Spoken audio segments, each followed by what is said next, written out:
Okay, folks, so here's a very short revision video on a settlement in Ireland. Settlement essentially means migration, inward migration.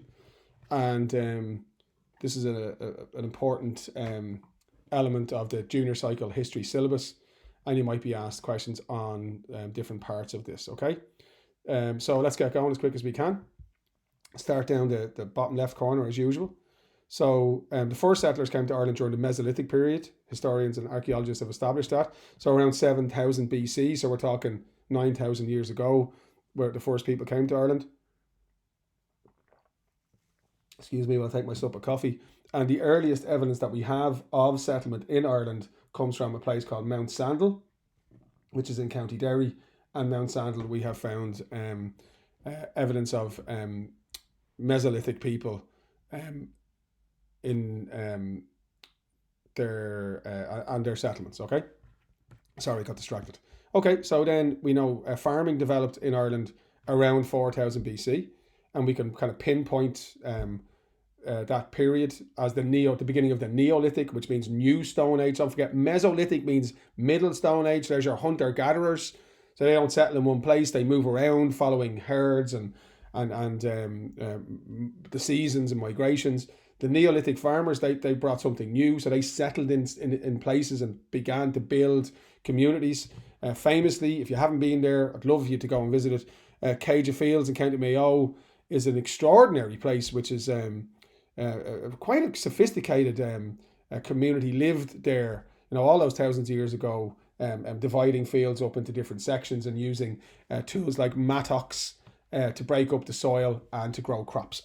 So domestication of animals began during the Neolithic period as well.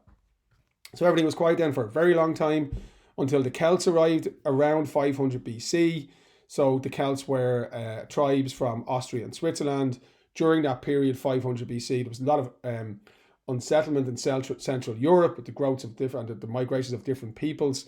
The Celts spread out from Austria and Switzerland out to the margins of Europe. So they went to places like northern Spain, they went to places like Cornwall in the south of England, they went to places like Scotland, and they came to Ireland and they brought their culture.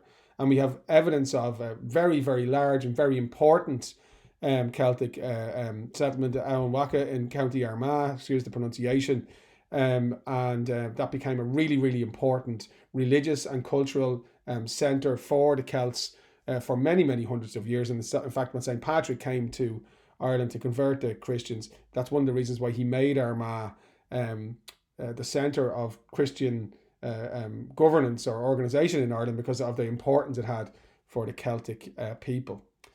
Around 700 AD, the first Vikings came to Ireland, obviously originally from Scandinavia, so mainly Denmark and Norway, and came as raiding parties. But then within 100 years, the Vikings began to settle in various different places, famously Normandy in France, which was the phrase means the place where the Northmen live. So the Vikings settled there, but they also settled, of course, in Ireland. And if you see a town in Ireland with an X in its name, it's very likely to be a Viking settlement, so Wexford. But famously, Dublin, we think somewhere around 888 AD, a Viking settlement was established at the mouth of what we now call the River Liffey in Dublin, and that's where our modern city comes from, Waterford, another famous Viking settlement. Then, of course, you had the arrival of the Normans. The Normans were French. Again, originally, they were Vikings, but they settled into northern France and became French. Then, of course, famously 1066, William the Conqueror of Normandy conquered England and took control of that kingdom. And then by 1169, due to a local dispute, the King of Leinster, Diarmaid MacMurrough, invites the Normans to send soldiers to Ireland to help him settle his dispute. And the soldier that comes, Richard de Burgh, better known to history as Strongbow, he came, and as part of the deal, he was promised by Diarmaid MacMurrough that when MacMurrough died, he would take over the kingdom of Leinster. And that was how English settlement began in Ireland. And that's why English settlement was strongest along the east coast. And you had, really big Norman towns built in places like Trim, County Meath, and Kilkenny. And if you go to Kilkenny or you live in Kilkenny, you'll know what an extraordinary building Kilkenny Castle is, and it certainly is proof, if we needed it, that the Normans were here. The Pale is that region on the eastern coast, a very narrow strip of land on the eastern coast of Ireland, approximating, from Louth in the north down to Waterford in the south. Between the 12th and 16th centuries, it was the place where English rule, English common law, English farming practices took hold. The English language, not so much, but was spoken in the Pale. The rest of Ireland, outside of the Pale, was very much still a Celtic community where Brehon law still took place and the Gaelic language was spoken. Of course, that really changed then in the 16th century when the Reformation happened. And the Reformation was that split in the Christian church. The word Catholic is an interesting word. The word Catholic means universal, and that means the church for all. So this idea that, Catholics didn't exist before the Reformation, they did. Everybody essentially was a Catholic before the Reformation. Everybody was a Christian. But then when the Reformation happened, you had this division between Catholics, essentially Christians who remained loyal to the Pope in Rome, and Protestants, those were Christians who believed the Pope to be wrong and wanted a new form of Christian religion. That Reformation, that change, led to change in Ireland because an English king called Henry VIII, he became a Protestant. And because he was a Protestant, he wanted all of his subjects to be Protestant. Ireland, as far as Henry was concerned, was part of his dominion. It was part of his kingdom. So he wanted to convert the Irish from the Catholic faith to the Protestant faith. And of course, that led to hundreds and hundreds of years of division and suffering and terrible events in Irish history that, still live with us today. As a result of this, English desire to control and to have more influence in Ireland outside of the Pale, the policy of plantation was brought in the 16th century. They started off first with Laois and Offaly, which bordered the Pale, then Munster, the Ulster Plantation in the 1560s, and then later in the the first decades of the 17th century, you famously had the Ulster Plantation. The Ulster Plantation followed the 9 Years' War, which was fought between 1594 and 1603. This was a war led by the big, strong, Gaelic families, the O'Neills and the O'Donnells. Hugh O'Neill, Hugh O'Donnell were the chieftains of those families. Essentially, it was a struggle for independence.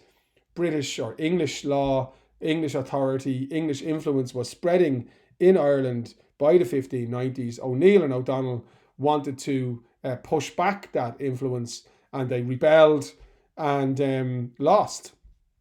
Famously, they looked for help from Catholic Spain. An army landed at Kinsale, but that army was defeated in battle by Lord Mountjoy, whose name survives today in the prison in Dublin.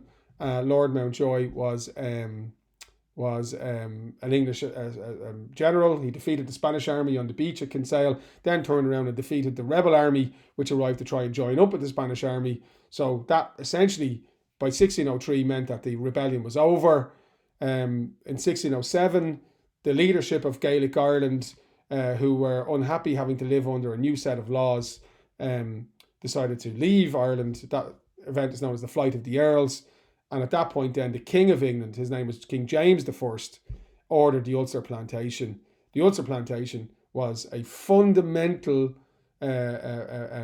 a core event in the development of modern Ireland. The fact that you look at a map of Ireland today and you see two different countries on this tiny little patch of land on the west coast of Europe and out here in the Atlantic is down to, in many ways, the decision to launch the Ulster Plantation and the success indeed of the Ulster Plantation, which I will discuss in another video. James was Scottish. He encouraged Presbyterians. Those would be, I suppose, very, very, very committed Protestants, very anti-Catholic Protestants during this period in the 16th, 17th century to come to Ireland. And when they came, they put down roots, they put down, they built towns, and that wave of migration into Ireland under organisation of the Ulster Plantation, again, as I said, has fundamentally changed the culture and the map of Ireland forever. So there you go. There's a brief breakdown on the history of settlement in Ireland.